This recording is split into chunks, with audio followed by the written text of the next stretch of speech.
There's reaction to the news, and there's a lot of news these days. But what we hope to do with sessions like this is generate new insights and new thinking on very important challenges. And on a day like today, where there's news out of the region from Syria, there's a swirl of news and visitors here in Washington, D.C., including the leaders from Bahrain and Qatar. We thought it was important to focus on the important, to get off the treadmill of responding to the news cycle and talk about something that is strategically urgent and important for the stability of the Middle East, the conflict in Gaza. The second reason why, before I introduce the panel, this event is important to me is, as many of you may know, I started my career in the 1990s living and working on the ground in the West Bank, East Jerusalem, and Gaza. And it's my hope that some of the thoughts, the ideas, the analysis generated here by our colleagues, which I'll introduce, can actually help improve the conditions for a lot of my friends who are still out there. In touch with them, it's hard to imagine what they've been through. People like Abu Ali and Maher, Salah, Bassam, you know who you are. You've welcomed me into your homes when I lived over there, and I hope that somehow the efforts that we do here today with Omar and Nimrod help shape a better discussion and debate. So let me introduce the speakers, and then I'll start the discussion. Those of you who've joined us online here, obviously we're all online, you can join the discussion by using the Q&A function to pose any questions to the panelists. I'll be monitoring that, and I'll try to weave them in the 60 minutes that we have at the time that we have before us. First, I'd like to introduce my friend Omar Shaban, who is the founder and director of PalThink Strategic Studies, a Gaza-based think tank. Though Omar now is in Cairo, I've had the benefit of his wisdom for years. And we were just chatting yesterday in advance of this session, and he made clear to me again his passion for meeting and talking with anyone and everyone to try to improve the conditions for the people of Gaza, especially those in his family and his circle of friends. And look forward to hearing your thoughts, Omar, about the situation there. The second speaker is Nimrod Novik, who has many hats and is a good friend as well. He was a retired special ambassador, was a senior advisor to former Israeli Prime Minister Shimon Peres. I've worked with him on projects with the Israel Policy Forum, which we're actually going to have a session with them next week on a different topic. But Nimrod, it's great to see you on the screen, and it's always wonderful to talk to you all. I want to start the discussion where I like to start discussion, which is on the people, and the people first of Gaza, the Palestinians in Gaza. And Omar, I receive many text messages, a lot of information from you on an ongoing basis that help me stay informed, I think. Can you tell us all, just to start out, where the situation is, the human security situation for the millions of people living in Gaza, not only your family, but what's the basic situation before we get into the negotiations and how we might end this war? First of all, thank you, Brian, for inviting me, and I'm very honored to be with you and with Nimrod, and to allow us to discuss and to explain our position for the benefit of everybody. I am in Cairo. I exit Gaza in first week of the war.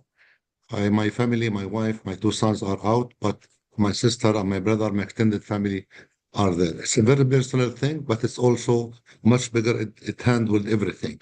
Now, I don't want to talk more, but we need to be very frank and straightforward. What we have been seeing in Gaza for the past 18 years, and especially for the past years, is the result of the short vision policies and for the past mistakes. We are harvesting, both of us, the Israeli and the Palestinian, are harvesting the short vision mistake. Now, Gaza is 2.2 million people. 62% of them are young people who are under 30 years old. They have never been outside Gaza. 2/3 of the Gazan youth have never been outside due to the blockade that was imposed in Gaza in 2007. Now, the whole population have been displaced. Gaza is a very, very small place. It's in the media all the time, but people need to know that it's only 362 kilometers square, 200 square mile, inhabited by 2.2 million people, one of the highest populated area on the globe. majority of them are young people. All the Gaza people now are squeezed to some 20% of the Gaza. No more Rafah, no more Khan Yunis, no more in the north. There are three big gathering now. One is in the western of Gaza City, close to the beach. One in the middle area, Del Balah, where is my family and where I was born and live all my life. And the second one is in Al Mawasi, which is between Khan Yunis and Del Balah, which is the was former settlement area before the Israeli disengaged from Gaza in 2005. There are many challenges after 21 months of the war. Starvation is the main issues. Women are losing their life. They are losing their babies. There is no food. There is no water. There is no single electricity was allowed into Gaza since the 7th of October. Water is very rare. There is no cash. There is no cash. And if I send $1,000 online banking from here to my sister in Gaza, she cash it with 50% discounted. We can talk about it later. So there's a problem of cash. Cash become a commodity. It's not anymore a mediator between buyer and seller. So it becomes a commodity. And there are people who are very few people, like any crisis everywhere, they are making millions of dollars out of the Gaza crisis. And this network of those who make benefit, it's in Gaza, Hebron, Ramallah, Israel, and sometimes, and most of the time, also some Palestinians who live in Cairo. The people in Gaza have expressed their opinion. I will close here, have expressed their opinion so many times under the war. They went out in the protesting, asking the war to end, asking Hamas to get out. And you have seen many protests in the north and the middle of Gaza under the war, requesting to extend the war, to stop the war, to release the hostages, and to stop the war and to go into the deal. There's a lot of anger now going on the negotiating team in Doha. Yeah. Why they did not go for that? Although Palestinians are smart enough to know that Netanyahu is not interested in reaching a ceasefire. There were so many proposals. There were maintenance board where the ceasefire was reachable, but seemed that the Israeli government, I'm not saying the Israeli people, the Israeli government are not interested in reaching the ceasefire. The situation is beyond imagination. There is no food. People are starving to go find food. And I will close the Gaza Humanitarian Foundation. 600 people have lost their life while they were going to take some food, and 3,000 were injured.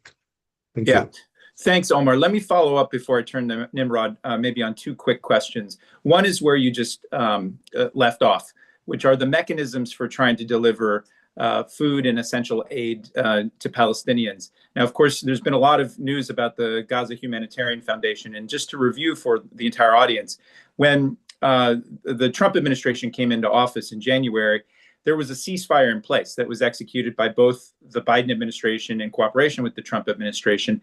And that held until about mid-March. And when phase 2 of that ceasefire was to arrive, the Israelis decided not to stick with that ceasefire and had different terms and reinitiated the military operations, but also imposed a siege, in a sense, on a lot of the aid that was delivered there. So, and I think it was a means to try to pressure Hamas in the negotiations. What is your take now that there have been these mechanisms like the Gaza Humanitarian Foundation? There are still other deliverers of aid. Much of it may not be getting in. What's your take on the current situation and whether that's a point of contention in the negotiations that are taking place in Doha? In brief, there are three types of aid going to Gaza now. One is through the Gaza Humanitarian Foundation, which is not humanitarian at all. It becomes a trap for death. Second, through some international organization, UNICEF, Oxfam, Honorable World Food Program, that are allowed into Gaza in a very little capacities. And third, some commercial product from the West Bank, from Israel, that needs coordination with the Israelis. Of course, everything needs a coordination with Israel because Israel control the land and the sea, and it's a war zone. So nothing can be allowed into Gaza without this. But the quantity of aid that goes to Gaza is too little. Gaza has 2.2 million people. Before the siege, before the blockade, the average there were 800 trucks per day. I'm sure Nimrod remembers this. During the nice time, there were 800 to 1,000 trucks from Israel and from Israel only, from West Bank, coming to Gaza every day, and there was export. Now you talk about 50 truck a day after period of nothing allowed on. Still, there is very severe shortage. Second, the situation, the war creates some black market. Can you imagine the 1 kilo sugar in Gaza is sold by 300 shekel?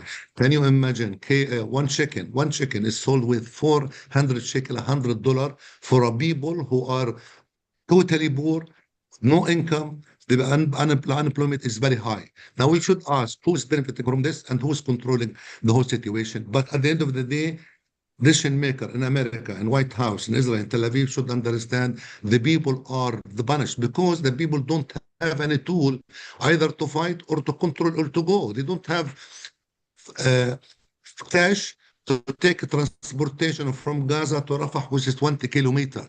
So who has the upper hand? You need to know. People are punished, especially the women. I'm writing a paper about handicap. Can you Yeah. imagine how difficult for a handicapped, somebody with disability who lost her parents or her parents, a woman or a lady or a girl, to go to Rafah to take some food and to carry the sack of wheat, which carry 20 kilometer back for 20 kilometer, and she has to pay 200 to 300 shekel if she can find a transportation. The crisis is beyond our imagination, and the normal people, the extraordinary people, the innocent people are paying the price. Yeah. So Omar, just very briefly, one last question before I turn to Nimrod. What's your understanding of the status of the negotiations? And I know that I mentioned Doha negotiations. As we were talking yesterday, there's a parallel discussion going on in Cairo. What's your best take on what's going on in those negotiating rooms, and how close are they to a deal? We have been hearing some positive news, and sometimes we go down ups and downs. There is an assessment by the Palestinian that the negotiating team in Doha always comes late, and always don't they give Netanyahu excuses to say no. Now they are discussing the map that was rejected 2 weeks ago. Now they are talking that they want to go back to the Witkoff plan in January, Witkoff plan in May. They need to be more smarter to understand that this government, Israel, is not interested in ceasefire, and so they should withdraw all the excuses. I have asked this, I have conveyed this message, not only me, but a couple of hundred Palestinian observers. The problem, we have three problems here. We'll close. One, the negotiating is only from the movement of Hamas. There is no Palestinian team. The negotiator, they don't have the technical capacity. They don't have the experience. Negotiation is a skills and knowledge. Nobody is not anyone who can negotiate a deal. Nimrod can talk about this much better than me. Third, there is no consultation with outside the circle of the movement, and you will never be doing good job as long as you don't hear yourself. Third, of course, there is no enough pressure by the key actors, by America, by the Israeli public, by the regional factors like Egypt and Saudi and Israel to stop the war. Great. Thanks, Omar. And Nimrod, I want to turn to you, and thanks for being patient. I wanted to cover the landscape briefly on what's going on the Palestinian side, especially Gaza. Maybe building off of what Omar just said there, and he mentioned the Israeli public, and that's where I'd like to start is, can you help describe to us what it's like in Israel now 21 months after the October 7th attacks? Where are we? What's the mood? And then move towards more how you see the current Israeli government, whether you agree or disagree with Omar's argument that this current government is not interested in a ceasefire, the one in Israel. Thanks, Brian. I cannot start talking about the Israeli public and the other important issues that you raised by ignoring everything that Omar just said. And I have to say something about that, because there's no day in August, sorry, no hour that I'm not ashamed of what is being done in Gaza in my name. That was not the case on October 7th, 8th, or 9th. And that was not the case in the ensuing several months. The brutality of October 7th demanded a very harsh response, and the two objectives set by the government were the right ones. Bring all hostages back and make sure that Hamas governance and military formations are no longer there. Those objectives were accomplished over a year ago. And I must say that I'm not surprised that this is now the sentiment in the general public, coming to your question. Mm-hmm. The country today, across the board, is divided. Most pollsters will tell you 70-30. 70% it is the liberal Democrats and 30% are not. And then you go deeper into the issues. And we just had 3 days ago, there was another major poll by one of the leading media posters. And the question was, are you for ending the war and bringing the hostages? Oh, they even phrased it more dramatically. Bringing the hostages home, even if it means ending the war, or not. And the results were 74-8. With the remainder, don't know. The more perhaps troubling finding is something that I never thought that I would see in my lifetime. And that is when the public is being asked about what motivates the prime minister. You asked about the Israeli government, you can ask about the Israeli coalition. Neither is important. We have one decision maker in the country, all powerful, and that's the prime minister. He maneuvered his political environment over the last 20 years to the point where nobody challenges him from within his party and few within the coalition.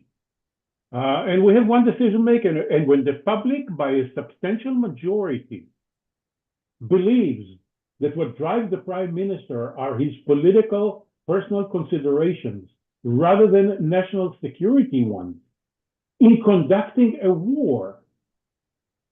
Now, that is beyond troubling in a democratic society. So that's the picture inside the country. We are now in the midst of yet another coalition crisis, long predicted, on an issue that has nothing to do with Gaza. Yeah. A domestic issue that where his coalition partners are split over the issue of exempting ultra-Orthodox from military service at the time that the armed forces are stretched to the limit. And today they have another front to deal with, which is Syria, with the Druze situation there. Yeah. So over the past 24 hours, a couple of parties left the coalition. Tonight, a third one is going to make, two more are going to make a decision where they do or do not jump ship.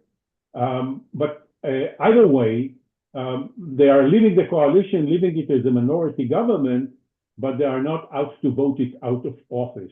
So, and Nimrod, just to remind us, the timeline is that the Knesset recess is it July 27th? Is that correct? That is correct, and all the way to late October. Mm-hmm.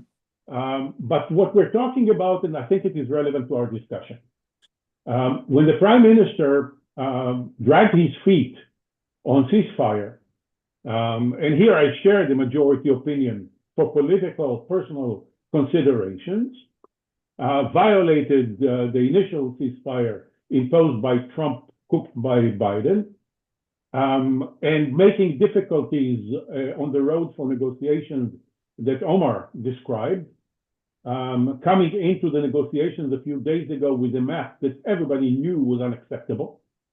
And now suddenly he is flexible and making concessions on a map that we all knew was unacceptable. He's a master of shaping his excuses in terms that sounds reasonable to his base. Uh-huh. And we're seeing it time and time again. Now, where are we now on this issue? There are three pauses that formulate his timeline. One that you mentioned, the Knesset leaves on recess, and therefore it's very, very difficult, almost impossible, to bring him down during this very long summer recess. The second one, the court is going on an equally long summer recess, and he doesn't have to stand up in court twice a week and answer for the cross-examination that exposes so many lies and headlines against him, which tarnish his image even further. And the third one is the 60-day ceasefire that is being discussed. Yeah. So if he left Washington a week ago without a deal because it was premature, because the Knesset was not out yet, and and the hardliners in his coalition could have reacted by bringing him down, we are approaching the moment that that can no longer happen, and therefore, in my judgment, he will go for the 60-day ceasefire. And given his second masterful trait of postponing decisions to the last minute, I think that with these three pauses coinciding, his decision of whether to make the ceasefire permanent or resume the fighting will be made on day 59 of the ceasefire. So we're going to grind water during the 60 days until he assesses his standing in the polls, the strategies of his opponents in Israeli politics, before he makes a decision where he's breaking to the center for elections, or sticks with his hard line because he wants to postpone elections. So Nimrod, you're describing a leader who actually is putting tactical political considerations and his own survival ahead of other priorities for the country. That's your view, correct? Yes. Look, those in your audience who have not watched the Bibi Files, I strongly recommend, but that's where it was all laid out bare. We're talking about the second Netanyahu incarnation. The first Netanyahu was a patriot. I knew him well. We worked sort of together when I was in the Prime Minister's office and he was ambassador to the UN. He was a patriot. I disagreed with him on everything, but he was a patriot. With his indictment and trial, narcissism, self-centered personal interests overshadowed all else. So, Nimrod, I know you do a lot of work, analytic work still to this day, and I've benefited from it, aimed at trying to help the Israeli security establishment, organizations like Kogat and others, to plan for the future. I thought before I turn back to Omar with some additional questions, maybe you could tell us what's your best description of what the current Israeli plan for Gaza is. We see things in the news about moving people to different parts of Gaza, maybe also thoughts that different mechanisms are aimed at trying to push Palestinians out of Gaza completely. What's your best description of where things are in terms of the Israeli establishment, the institutions, in terms of what they'd like to see happen, away from what you just said about your view on the current leader, Netanyahu? The guidance from the political echelon to the security establishment is to create what they call a humanitarian camp in southern Gaza for 600,000, initially for 600,000 Gazans who would be able to enter, to be vetted and enter, with exit only from Gaza to Egypt, not back to Gaza or Israel. The Israeli security establishment believe that this is an awful idea. We are a democracy. They will do what the political echelon instructs, so they are planning for that. But they know that this is just as much, it is an even bigger disaster than the Gaza Humanitarian Foundation that you alluded to and Omar mentioned, that became a trap for those hungry people starving for some humanitarian assistance. That will be even worse And I've seen in the Israeli media commentators talking about it not as a humanitarian camp, but as a concentration camp, God forbid. So no, nobody intends to exterminate anybody. But that's against Israeli law, against international law, and against the best judgment of the security establishment that passes no political judgment just on the basis of practicality. They believe that it is not doable, and it will be counterproductive, and it will backfire in our faces on issues of security and international humanitarian concerns. Great. So I want to try to move the discussion towards the overall question of the panel, which is how to end this war and where do we go from here, essentially. We're also getting some terrific questions from the audience about a number of topics, including Egypt's role in sending humanitarian aid and opening the border, perhaps. There's also discussions, which I think will try to avoid the big news of the day, which is what's going on in Syria, just because we do want to stay focused on the challenge in Gaza, though it does have an opportunity cost to note all of that. But I want to turn back to you, Omar, because you mentioned a couple of really interesting things. You mentioned that what you called short vision, the absence of a long-term vision, is a key part of it. I would also argue, in my assessment, the absence of leaders who actually truly leading their people and listening to their people. That's absent from the scene in many different ways. We have one question about the possible future of Hamas and its role, but I thought I'd wrap it into a broader question because you've analyzed Palestinian politics for years. You mentioned briefly that I think you said the Palestinian Authority, they're not part of these discussions, or on the sidelines. Could you characterize for us where the PA is, and then also what you think sort of the trajectory of Hamas as a not just just as a political movement inside of Gaza, because you mentioned that they have strong disapproval, but give us a snapshot on where Palestinian politics are and how this might feed into a long-term ceasefire. Thank you very much again, and thank you, Nimrod. And I have seen some of the question placed by the audience. I will make myself short. First of all, we need to remember that Gaza is a Mediterranean city, is one of the oldest cities in the globe, 5,000 years. Gaza used to be a very nice, vibrant, prosperous place. Gaza used to export carnation, herbs to Washington, to America, to the United States, and textile to Israel. If you ask an elderly Israeli, much older than Nimrod, ask him about him or her about Nobody's Gaza, older he than will me. tell you about how Gaza was nice in terms of fish restaurant. Gaza used to be a very, very nice place. The Israeli siege was put in Gaza in 2007 in the excuse that Hamas took over, pushed Gaza back, and pushed Gaza to be a very poor place, close. 37% of the Gazan population were born under the siege. We are growing by 5%. We are one of very productive in this. So 37% of the Gaza population, of the 2 million people, were born under the siege. Another 37% were become adult under the siege. So you talk about 2/3 of a society who either born or become a grown adult under siege, have never been outside. They have never been outside because whomever want to leave must have a permit from Israel. I am 62 years old. I lived all my life in Gaza. I love Gaza. I want to answer to the other question. I'm Palestinian. I'm very proud. I'm the brother of Jesus. Bethlehem, Nazareth, Jerusalem. We were able to go everywhere. The Palestinians accept the two-state solution.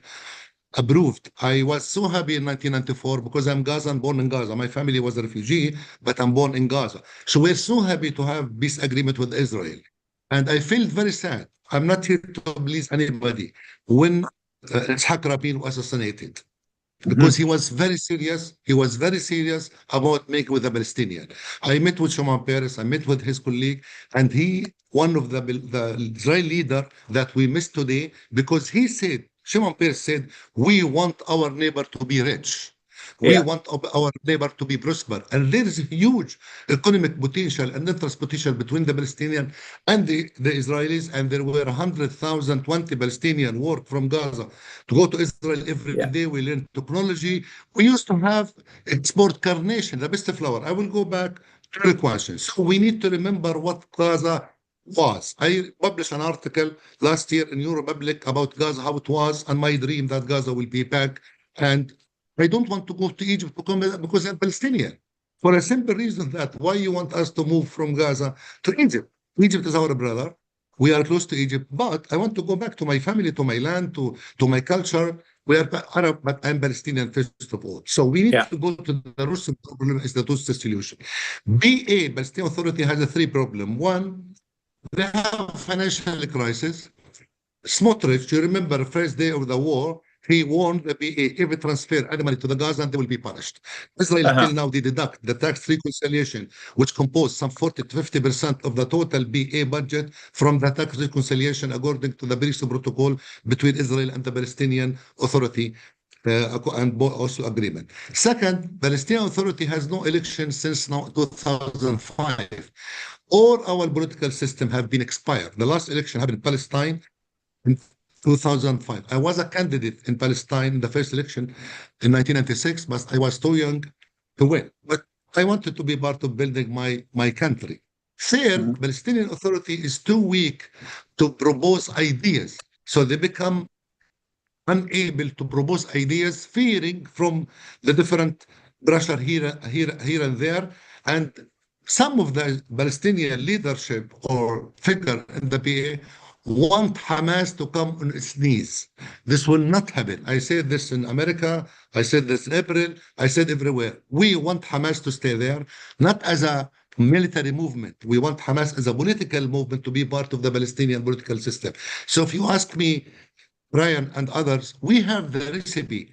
We have as a Palestinian civil society, a Palestinian active, we have the recipe. We want Netanyahu must talk to the people and look for the bigger picture, but he wants to more killing. 40,000 orphans in Gaza, 40,000 orphans in Gaza who lost their parents, 20,000 women who become widow. What do you expect from these people to be in the future? They have nothing and they cannot move. By the end of the way, they cannot move to Europe. They are not educated. They don't have money. They don't have any financial issues to move. So they will stay with Gaza. So this war creating the enemy of the future. And the Israeli public, the Israeli people should understand that. We are not happy. We were not happy at all with 7th of October. Nobody was asked of the 7th of October. I keep saying this. When Bin Laden, sorry, Brian, when Bin Laden did what he did in New York in 2001, I was in America, first time ever, in May 2001. He said, I did this for the Palestinian. Who gave him this authorization? Yeah. So people Nobody. Nobody. Yeah, people often use But people continue to judge us through him. No. So, we need to separate between the majority who are interested in till now in the war after 20 months. Of course, the Palestinians blame Israeli for what happening because the Israeli army in Gaza is doing something beyond any description. And as Nimrod said, an Israeli person, I respect this very much. What is the relation between killing children, preventing milk to children? I don't know how to say it in English. All the adult girls, they don't have cotton to deal with their own things now in Gaza. Can you imagine that? All the pregnant women, many of them, they lose their babies because there is no medical treatment. There are 12,000 injuries who are waiting to be removed, medically referred to Egypt or other areas because Gaza has very poor health structure, and many of them were destroyed. Many of the good doctors, if you look, if you look how many journalists were killed, how many professors in universities, how many civil society, how many women, how many activists, how many talented people. Despite all that, I shared with you last week, Brian, and you and Nimrod, there are people who are teaching music in Gaza under the war. I am working with 10 people in Gaza in human rights, and still people want to live in peace. So we should give voice to these people. Yeah, people want to go back to some normalcy. Now, before I go to Nimrod, I'm going to ask you about how we break this deadlock and some of the ideas we've discussed also about the regional powers and their voice in this. But let me ask you one more thing, Omar, and it's come up in the Q&A, and you mentioned Hamas there briefly as well. What do you say to those who essentially say Hamas is this terrorist organization that not only conducted October 7th, but is committed to the destruction of Israel, and yet it's part of the society over there? How do we explain this to people who try to understand what's going on inside of Gaza and what role that organization might play in the society there? Two statements, very short. Hamas presented its political document in 2017 where they changed the charter. When Hamas become in power, they changed and they made dramatical change. I was in Gaza, I met with everybody. So when we were talking to them, trying to educate them, they said the international community did not reward us for what we have been doing. We should help them to change, not because we love them, but because we want them to change and we want them to be the train. If you drop them out of the process, they will be against you. This why the day after should they bring them in through a process of reorientation, through a process of requalification, like what happened in Afghanistan, like what happened in Croatia, like what happened in Somalia, in many other countries. You cannot delete them. Now, there are differences between Hamas inside Gaza, which the military and the public servant, and those who are in Doha and those who are in Beirut. Of course, it's a movement, but it was hit a lot by what happened in Gaza. And Hamas was supposed to make the election for its political bureau in 2024. They didn't do it because the war. They will do it later. And what I know, I put in a policy paper I published, they want to make a political party like what has in Turkey and in Tunisia. And Hamas becomes a movement that's subject to the external influence. And if there's a time, I can tell you about Iran, about Turkey, about Qatar, about Egypt. And each country has different priority where they want Hamas to go. So if we want to influence Hamas, we need to talk to those countries who have some influence on them. Your position is it's a movement that's here to stay. It's been there for a while, but that it can be shaped, especially by regional actors. Let me turn to Nimrod on that regional component. It's something we've talked about literally for years. And we here at the Middle East Institute have deep, longstanding ties with countries across the region and enjoy conversations that are open like this, but also conversations of confidence about the key issues, not just Iran, but also the question of the Israeli-Palestinian conflict. Nimrod, when you described Israeli politics as you see it and where it is, we haven't gotten to the U.S. here as well. What role do you think key countries in the Arab world might play? What do you see coming out of countries like Saudi Arabia or the UAE, for instance? Lana Nusseibeh had a pretty strong op-ed in the Financial Times in recent weeks. What do you see, and it's been several months since March when the Arab plan was issued in Cairo about the commitments that were placed on the table to help rebuild Gaza. What's your take on all of that and the possibilities to break this deadlock through a regional component? With your permission, just one brief comment on what Omar said about Hamas. And finally, I find myself in disagreement with him. Go ahead. Hamas is a terrorist organization, and until the terrorist organization changes its character, not because Turkey or Qatar or anybody else puts the pressure on it, but because its leadership wakes up to the reality of a different Middle East, the one that is being driven by young leaders like the Crown Prince in Saudi Arabia, MBS, and MBZ, and others who want stability and want prosperity. Until those leaders do the change, they should not be interlocutors for anything. I have no expectations of Hamas. Until they prove us all wrong, and not just issue a document in 2017 that says something, but rather change course. Accept the premise that the future of Israelis and Palestinians is in a two-state solution, negotiated two-state solution. Until they do that, they are irrelevant. Now on the regionals. Look, I've been involved with various groups that have been working on Gaza the morning after, virtually from day one after October 7th. We all realize that however long the war, and nobody anticipated the war of 21 months and still going, however long it is, somebody should have the time and bandwidth to think about the morning after. And I was involved in various groups involving regionals and others, and of course Palestinians. And what I can tell you is that there are variations between the concept that they developed but not on the principle.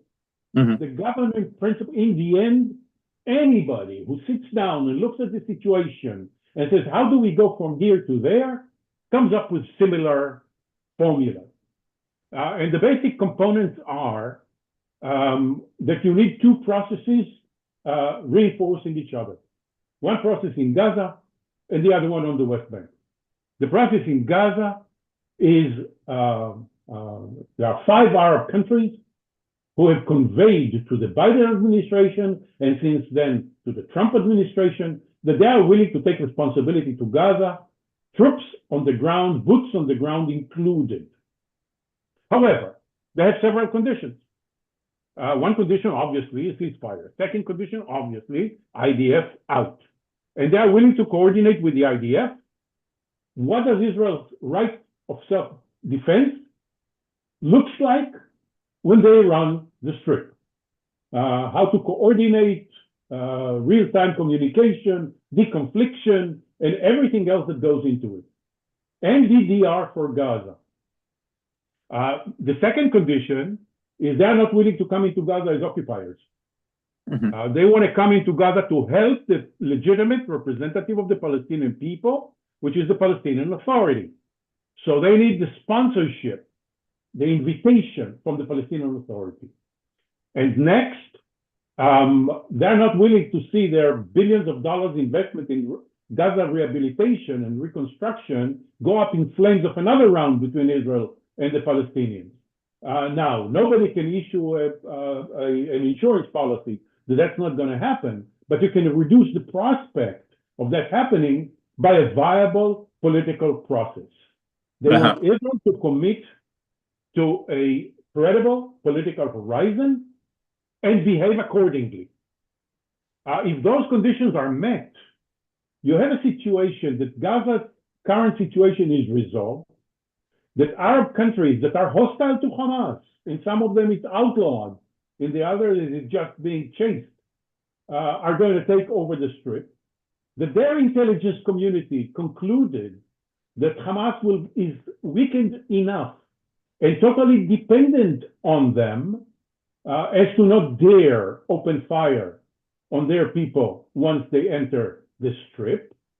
And if you go from there, you can go to the Trump vision initiated by Biden again of broadening the Abraham Accords or creating an alternative path for Israeli-Saudi normalization once Israel accepts the PA as a real partner and allows it to do the sponsorship of Gaza.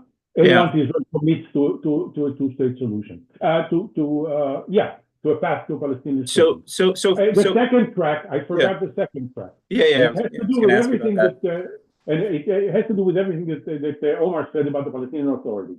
The Palestinian Authority today, and I think Omar was generous in his description of the Palestinian Authority. It is totally corrupt, incompetent, nepotism, authoritarianism, detached from its people, and therefore must undergo serious reforms. Those reforms require support from the regionals that we spoke about. But first and foremost, Israel has to provide the PA with space to undergo these reforms. And Omar mentioned that our Minister of Finance is out to choke the Palestinian Authority financially to bring about its collapse. So suddenly you see that all the pieces of the puzzle are related. The regionals have a major role to play in doing Gaza, in doing the West Bank, and the last one that I haven't mentioned yet. The regionals, for some reason, have not realized how much leverage they have with the Israeli public. Mm-hmm. Nobody can convince the Israeli public of the willingness of Saudi Arabia to normalize relations and of the conditions for doing so better than the leaders who can do it. Yeah. So can you imagine if the Arab leaders of those 5 Arab countries were to conduct a media campaign vis-a-vis the Israeli public? You can create a Sadat moment without resurrecting Sadat and without going to Jerusalem. Yes. You Yeah. can do it at that moment if NBS were to invite an Israeli TV crew to Riyadh, sit down with them for an hour and a half, and tell the Israeli audience straight in their living room, here is what we're willing to do. Here is where your current violent trajectory is leading. And here is what you Israelis have to do for us to be willing to hug you and to go out in public with you. So that, yeah. That would be the big idea. I was noting Omar nodding his head, I think in agreement, but I want to turn back to him to see, well, first of all, there's been some ideas and maybe even on billboards in your neck of the woods, Nimrod, about a Abrahamic shield. And this was discussed in a speech that Prime Minister Netanyahu gave about a year ago. A lot of people have forgotten about here to the US Congress. My take is that none of these ideas will come to fruition without some clear pathway to a two-state solution. I think both of you are in that camp. Is that correct? Omar, you agree with that as well. It's sometimes not a popular position because it's seen as too old hat and stuck in the past.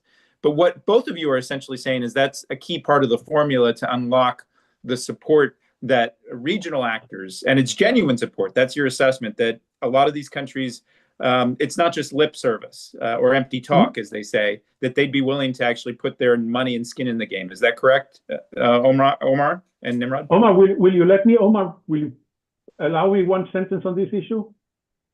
For me, the two-state solution is not a vision, not only a vision or a desired outcome.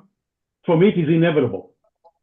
With 7 million Jews and 7 million Palestinians between the Jordan River and the Mediterranean, these two people are not going to live happily after when the Palestinians are deprived of equal rights, and we Israelis are not going to give them equal rights and become a minority in our own country. So if we are not granting them equal rights, and if they are not going to roll over and play dead, these two people will bleed each other to separation. And therefore, the objective is to have leaders that prevent that bloodbath and bring us to that inevitable separation before we butcher each other. Yeah. So, Omar, agree or disagree on everything that Nimrod just said? And I know we're running short on time. I have one or two more questions I want to ask based on what we're seeing from the audience. Go ahead, Omar. We have no other option apart from the two-state solution, but this two-state solution should have a different model. Like the place is too small to separate totally. We have joined everything: water, electricity, aviation, economy. So we have an open border. I propose an example of the EU, where France and Germany are part of the big home while they are keeping their specialty. We can work together. I met Nimrod before, and he has a clear idea about what we need now in the Middle East. So a two-state solution with different modality. Second, I published a paper last week. I shared with you that the Gulf state become more closer to the Palestinian. Before the war, the Gulf state were dealing with us emotionally, sending some money, but they keep far away. Now, MBS is able to do something, but he need to believe that Netanyahu and the Israeli leadership want to do something. So we are the Palestinian now become part of the comprehensive regional plan. So we need to talk, we need to think about a peace plan with regional, about normalization, Abraham Accord. This is going to happen. We as a Palestinian, I accuse my leadership that when they did not join it, they lost. We should not lose. We should not make other mistake. We cannot prevent Saudi and Emirates and Arab countries to make normalization, but we need to think how to be part of it and how to benefit of it. The problem between the leadership and even in America, they don't talk to the people. They talk to the leadership. I was in the Gulf. I don't want to mention the name, 2 months ago, and people from Saudi and from Oman, they were shocked by listening to people like me, as if I am coming from the sky. So two-state solution. And I will refer to some study that was done by some American and international NGOs. If there is a peace in Israel and Palestine, our economy will be triple. The Israeli economy will be 10 times. And we can make this area one of the most prosperous area in the world.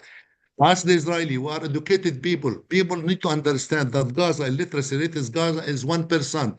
Let's finish with this. Before the war, I was working in Gaza, working with young people till now. There were 16% Brian, 16,000 IT specialists from Gaza working with the Gulf, working with Google and Bill Gates from Gaza. Each one was making $3,000. And some of them, they were working with some Israeli company through Ramallah-based companies. So there is opportunity. And we have gas in the Mediterranean, and we are connecting between Asia and Africa. We have tried all the bad things. Siege, blockade, cut water, occupation, look to the Yeah. West Bank. But we never Yeah. try the one thing, which No. is making peace. We need to invest in peace much more than invest in war and other things, because war will never solve the problem. And even if 500,000 Palestinians leave Gaza, still there will be 1.5 million Palestinians. In Cairo, like me, there are 120,000 Palestinians who exit Gaza by the war. Two-thirds of them, they want to go back. Myself, I will go back immediately if the crossing open, because people want me and I want to be, I want to see my kids, my sister, my families. I want to be Yeah. part of building Gaza. So the recipe is there, the idea is there, but we need to think about big picture. And of course, it's normal to disagree with Nimrod, but I like to talk to those who disagree with me.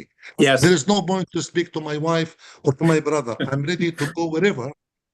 I was addressing the Jewish community in America a couple of years ago. I have no problem, because we need to Yeah. talk to those who disagree with us We to need. reach a conclusion.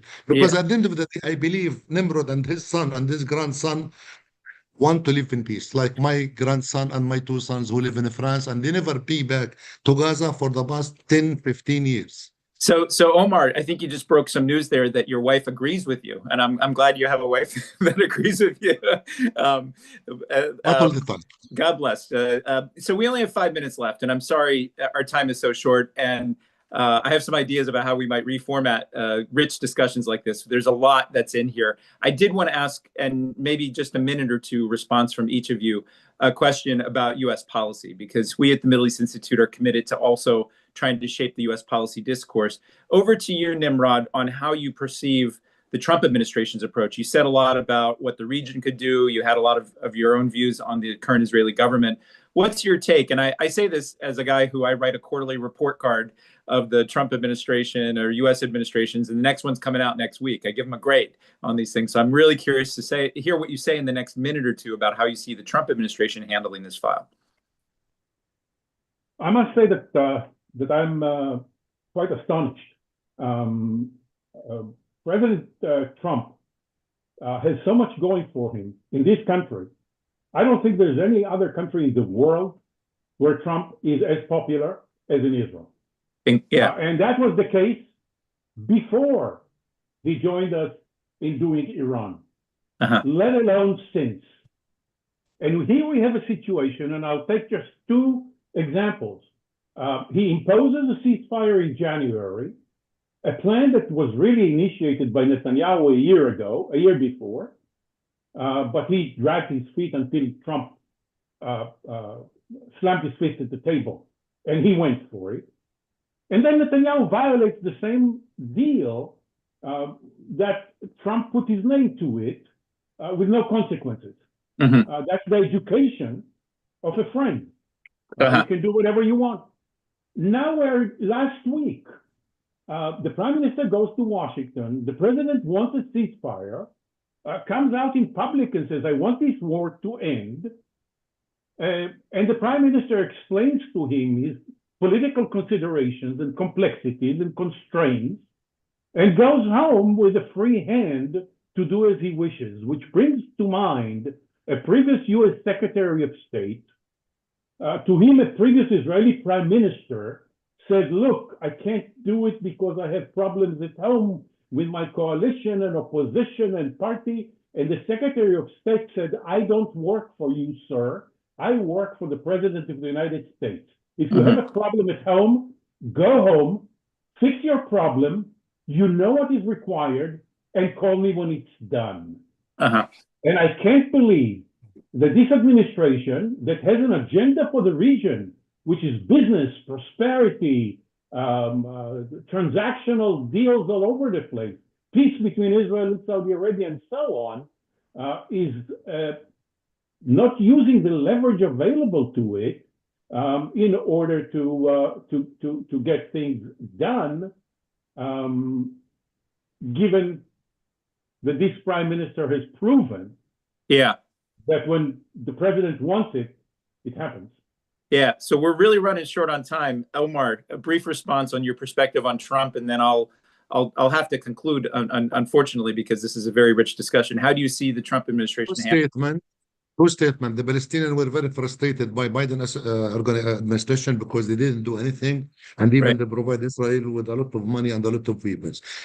Many Palestinians were happy that Trump came over because we knew that Trump is a decision maker and he's strong and he might do something. And we still believe he can do something and he can bring peace and he can put the pressure on Netanyahu to stop the war. And I will be more than happy myself and another 10,000 Palestinians to nominate him for Nobel Prize if he can do it today, not tomorrow.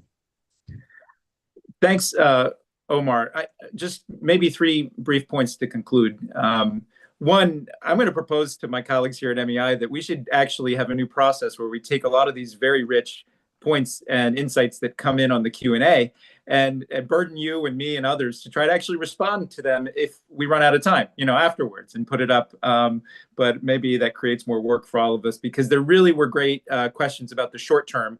What we wanted to do, and you guys helped me do this, is move a little bit toward medium and longer term. And I think that's the second point, is that a real challenge with all of this, it's like this very complicated Rubik's Cube, if you know, all these different variables inside of Palestinian society and politics, inside of Israeli society.